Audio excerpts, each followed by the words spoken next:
अस्सलाम वालेकुम। I hope you all will be fine.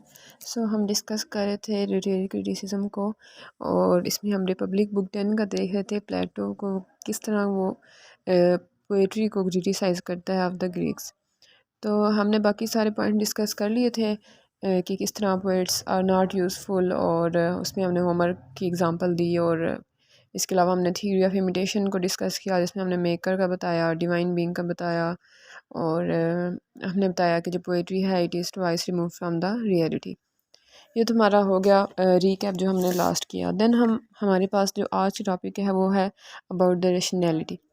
तो हमने इसमें ये बताना है कि जो इमिटेटर्स होते हैं, यानी कि वो पोइट्स जो इमिटेशन करते हैं, वो इंसानों की किस चीज़ को एड्रेस कर रहे होते हैं, इमोशनैलिटी को, ठीक है, रादर देन रैशनैलिटी। कि वो इंसान की जो इमोशंस होते हैं वो उनको हिट कर रहे हैं, रादर देन रैशनैलिटी। मतलब कि वो हमारे किस चीज़ को बार बार एड्रेस करते हैं, हमारे इमोशंस को जगाते हैं, ठीक है, जबकि हमारी रैशनैलिटी को नहीं जगाते। रैशनैलिटी मतलब कि जो हमारे अंदर जिसकी वजह से थिंकिंग होती है, लॉजिक होता है, रीज़न होता है। अब हम कहते हैं कि हमारी जो दुनिया है वो बेस्ड ही किसके ऊपर है, इल्यूजन के ऊपर, ठीक है। इल्यूजन में वो पिक्चर्स आ सकती हैं जो हमें डिसीव करती हैं। अब इल्यूजन हमें डिसीव करती है अक्सर, जैसा कि कुछ सब्जेक्ट्स होते हैं, फॉर एग्ज़ाम्पल अब एक हम पेंसिल की एग्ज़ाम्पल दें। अगर हम उसको अगर किसी ने फ़िज़िक्स पढ़ी उसको ये फिनोमेना ज़्यादा अच्छे से समझ आएगा। उसको हम वैसे भी आप करके देखें, अगर आपने फ़िज़िक्स नहीं भी पढ़ी तो आप पानी डालें गिलास में, उसमें पेंसिल डालें, फिर हम उसको थोड़ा दूर बैठ के जब देखते हैं तो हमें ऐसा लगता है कि पेंसिल क्रूक्ड हुई हुई है, मतलब टूटी हुई है।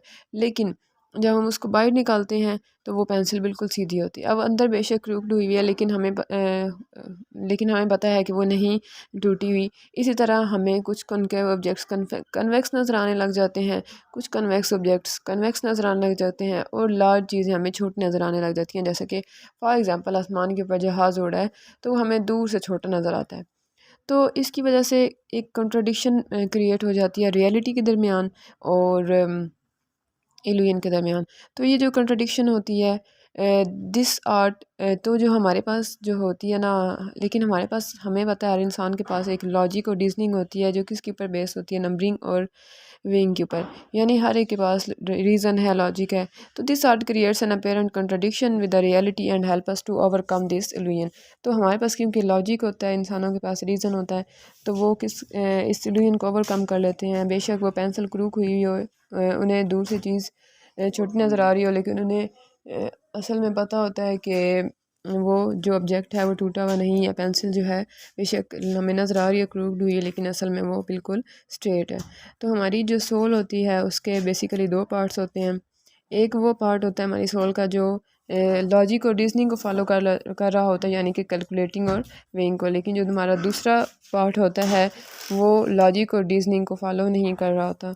और हमारी जो सोल है उसका जो सबसे बेस्ट पार्ट है वो है जो कि लॉजिक और रीजनिंग के ऊपर बेस है, यानी कि रैशनैलिटी के ऊपर।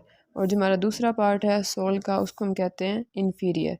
तो एक हमारा सुपीरियर पार्ट है which is following the logic and reasoning, and that is about rationality, and the other part which is inferior, that will not follow logic and reasoning, and that is basically about the emotionality of a human being. तो human soul जो है वो store house है of thousand contrast. और यहाँ पे प्लेटो एक line use करता है कि जो इमिटेटिव आर्ट होती है, यानी कि वो पोएट्स जो इमिटेशन करते हैं, दे आर इन्फीरियर। मतलब कि वो किसको हिट कर रहे हैं, इंसान की इमोशनैलिटी को, हमारे इन्फीरियर सोल को। They are inferior who marries an inferior and has inferior offspring. उसके बाद हम कहते हैं कि रैशनैलिटी की इम्पोर्टेंस क्या है। तो उसको एक्सप्लेन करता है प्लेटो कि रैशनैलिटी हमारी लाइफ में बहुत इंपॉर्टेंट है, और पोएट्स क्या कर रहे हैं, उसी चीज़ को ख़राब कर रहे हैं। अब वो कहता है कि रैशनैलिटी बहुत इंपॉर्टेंट है। वो इस चीज़ को किस तरह एक्सप्लेन करता है, वो कहता है, वो एक एग्जांपल देता है। वो कहता है कि फॉर एग्जांपल अब कोई बंदा है, उसके ऊपर आई है कोई ट्रेजिडी, कोई उसके साथ प्रॉब्लम हुई है, ठीक है। तो वो बंदा जो है प्राइवेट लाइफ में और तरह से बिहेव करता है, जबकि पब्लिक लाइफ में और तरह। हमें खुद पता है कि हमारे ऊपर जब कोई कुछ प्रॉब्लम आती है तो हम लोगों के सामने और तरह से रिएक्ट करते हैं, जबकि प्राइवेट लाइफ में और तरह। वो बंदा इस तरह क्यों करता है, because he is following the principle of law, reason and logic, and resist him to behave in a similar fashion, क्योंकि वो लॉ ऑफ रीज़न पे चल रहा है, इसी वजह से वो प्राइवेट लाइफ में और पब्लिक लाइफ में सेम बिहेव नहीं करेगा, वो डिफरेंट अपना बिहेवियर शो करेगा। तो जब एक बंदे के ऊपर ट्रेजेडी आती है, he will have two choices कि या तो वो पेशेंट रहे या वो इम्पेशेंट रहे। अगर तो वो मतलब या सब्र कर ले या सब्र ना करे। अगर तो वो पेशेंट रहता है यानी कि वो सब्र करता है, जो कि बहुत मुश्किल है, especially at the time of calamity, but it has the best healing power. To remain impatient is like behaving as a child who when feels down keeps on howling. वो कहता है कि पेशेंट रहना at the time of calamity बहुत मुश्किल है, लेकिन impatient रहना एक आसान काम है और ये एक हीलिंग पावर होती है। जैसा कि एक बच्चा जब गिरता है तो वो रोता है, जिससे उसको हीलिंग पावर मिलती है, लेकिन वो उसको इतना इस चीज़ से कोई फ़ायदा नहीं होता रोने पीटने से। To remain patient is to follow higher principle, जो बंदा सब्र से काम लेगा is following the higher principle. And to remain impatient is the act of irrationality, uselessness and cowardice. वो कहता है कि जो इस सिचुएशन में आके इम्पेशेंट रहेगा, ही is following the principle of irrationality, मतलब वो रीज़न और लॉजिक के ऊपर नहीं चल रहा, ही इज़ कोवर्डाइज। ठीक है। An impatient person follows the rebellious principle and expresses himself artificially, जो बंदा ज़्यादा इम्पेशेंट हो रहा है, अपना सारों को शो कर रहा है, he is actually showing the artificial act, और वो रिबीलियस प्रिंसिपल को फॉलो कर रहा होता है।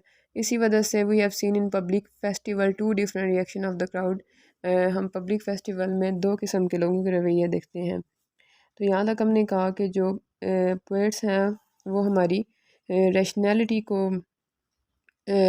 ख़राब कर रहे हैं और हमारे जो है रैशनल पार्ट को हिट कर रहे हैं। और हमने कहा कि हमारी जो जितनी भी चीज़ें हैं वो इल्यूजन के ऊपर बेस होती हैं, लेकिन फिर भी हमें लॉजिक और रीज़न बताता है कि फॉर एग्ज़ाम्पल कोई चीज़ कन्वेक्स नज़र आ रही है तो हमें पता है कि वो रियल में कनकेव है।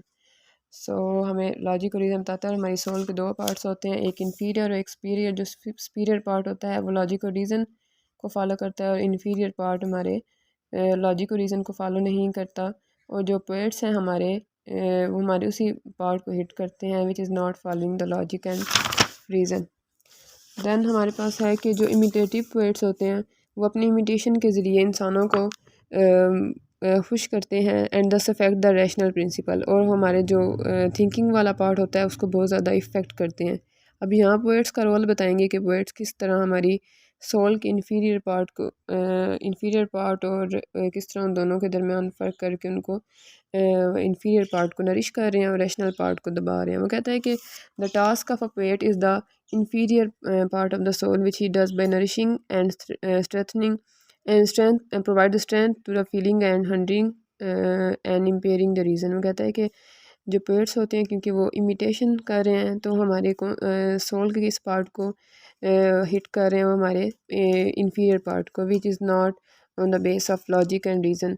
मतलब हमारे वो रैशनल पार्ट को नहीं हिट करते, वो हमारे उस पार्ट को हिट करते हैं जो कि पहले ही लॉजिक और रीज़न पे नहीं चल रहा, मतलब जो कि इमोशनल चीज़ों के ऊपर चल रहा है। So the feeling is just like evil, if it is allowed to remain in a state it will contaminate the good too. तो ये जो फीलिंग होती है इससे हमारा ईवल हमारे अंदर आना स्टार्ट हो जाता है, और अगर ईवल को हम एक स्टेट में रहने दें तो वो पूरी जो स्टेट होती है उससे वो ख़राब हो जाती है। The poet implies evil constitution and strengthen irrational nature through his images which is far away from the truth। कि जो पेंटर वगैरह भी होते हैं वो अपनी पिक्चर से क्या चीज़ शो करते हैं, ईवल हमारे जिसमें कोई ट्रूथ नहीं होता, और वो इस तरह ईवल को स्ट्रेंथ दे रहे होते हैं। इसी तरह पोइट्स का भी यही काम होता है। तो यहाँ से हम ये बात कंक्लूड कर सकते हैं कि जो पोइट्री है वो गुड के लिए भी डेंजरस होती है। और फिर प्लेटो कहता है कि अगर हम एक एग्ज़ाम्पल देते हैं कि अगर हम होमर या स्पेशली कोई भी ट्रेजेडी राइटर का कोई पैसेज सुनते हैं तो हम उसके ऊपर हम भी हमारे अंदर भी थोड़ी बहुत उस तरह की फीलिंग आ जाती है, हम उसको ज़्यादा अप्रिशिएट करते हैं ट्रेजेडी पार्ट को, and we love to give rent to our sorrows. लेकिन हमारी अपनी रियल लाइफ में जब हमारे ऊपर कोई भी सारो आता है तो हम क्या करते हैं, हम उससे अपोजिट हो जाते हैं। किसी और की ट्रेजेडी सुन के हम उसके ऊपर सारो फील करते हैं, लेकिन जब हमारे ऊपर कोई ट्रेजेडी आती है तो हम कहते हैं कि नहीं, हमने सारो नहीं शो करना, हमने हैप्पीनेस शो करनी है। क्योंकि हम कहते हैं कि पेशेंट रहना is a manly part and to remain in patient is a womanly part. इसी वजह से हम अपने ऊपर जब भी कोई ट्रेजिडी या कुछ भी प्रॉब्लम आती है तो हम और तरह से उसको शो करते हैं। तो प्लेटो ये कहता है कि फिर हम क्यों इस तरह करते हैं कि किसी और के सारों के ऊपर हम उसको अप्रिशिएट कर रहे हैं, लेकिन जब वही सारों हमारे ऊपर आता है तो हम उसको और तरह से उसको टैकल कर रहे हैं और हम कह रहे हैं कि पेशेंट रहना एक अच्छी बात है। तो वो कहता है कि ये बात ठीक है कि हम अपने सारों से रिलीफ हासिल करने के लिए हमेशा रोते हैं, उसके ऊपर लिमिट करते हैं, अफसोस करते हैं, लेकिन हमें ट्रेन किया गया है कि हम कंट्रोल करें इन अपनी इमोशंस को थ्रू रीज़न एंड लॉजिक। लेकिन जो पेट्स हैं इसी चीज़ को डिस्ट्रॉय कर रहे हैं, रीज़न और लॉजिक को, और वो हमारे अंदर ईवल को इन्फ्लिक्ट कर रहे हैं क्योंकि उनका ख्याल है कि इम्पेशेंट रहना एक ज़्यादा बेहतर चीज़ है। तो हम जो किसी और के बंदे के ऊपर हम जब उसके दुख के ऊपर सारो या मिसफॉर्चून का एक्ट शो कर रहे हैं, इट्स मीन कि हमारे अंदर भी ईवल की डेवलपमेंट होना स्टार्ट हो गई है। तो इसी तरह अगर कोई बंदा बहुत ज़्यादा खुश है और वो ही expresses this happiness in the same way in a public and private, तो he will be reduce to jest and buffoon. तो उसको पता है कि मैंने प्राइवेट लाइफ में और तरह से अपनी हैप्पीनेस शो करनी है और पब्लिक लाइफ में और तरह। तो वो जो हैप्पीनेस, सारो, लस्ट, एंगर, जितने भी हमने ये चीज़ें पढ़ी हैं, ये हमारी हम are a part of our nature and you learn to, हमारी नेचर का हिस्सा है, लेकिन हमारे अंदर एक लॉजिक और रीज़न है कि हमें पता है कि हमने इन चीज़ों को कंट्रोल करना है। लेकिन इनको नरिश कौन कर रहा है, फीड कौन कर रहा है? पोइट्स। तो हम हमारे लिए ये रिक्वायरमेंट है कि सिर्फ वही पोइट्स अलाउ हों जो कि हिम्स टू गॉड लिखते हैं या praise to the famous man, क्योंकि बाकी जो सारे पोइट्स हैं हमारी रेशनैलिटी को हिट कर रहे हैं और हमें हमारे अंदर ईवल की डेवलपमेंट कर रहे हैं। सो जो परफेक्ट पोइट्री है लाइक होमर या जितने भी ग्रेट पोइट्स हैं, कि whether they have written epic or lyric should be judged on the basis of rationality following laws and reasons। कि उन्होंने जितनी भी, चाहे बेशक उस टाइम का बड़ा पोइट होमर है, हमने अगर उसकी पोइट्री भी देखनी है तो हमने क्या करना है कि हमने उसको जज करना है on the basis of reason and law. हमने उसमें रीज़न और लॉजिक निकालनी है, ये नहीं देखना कि हमें बस अगर होमर लिख रहा है तो वो ठीक है, नहीं, हमने रीज़न और लॉजिक देखनी है। अगर तो वो रीज़न और लॉजिक के मैनर में है तो फिर हम उसको अलाउ करेंगे, लेकिन अगर वो रीज़न लॉजिक के मैनर में नहीं है फिर हम उसको अलाउ नहीं कर सकते। अगर फिर वो अलाउ होगी, इट्स मीन कि हमारी स्टेट के ऊपर रूल कौन करेगा? पेन और प्लेयर, क्योंकि वो अप्रिशिएट ही किसको करते हैं? पेन और प्लेयर को।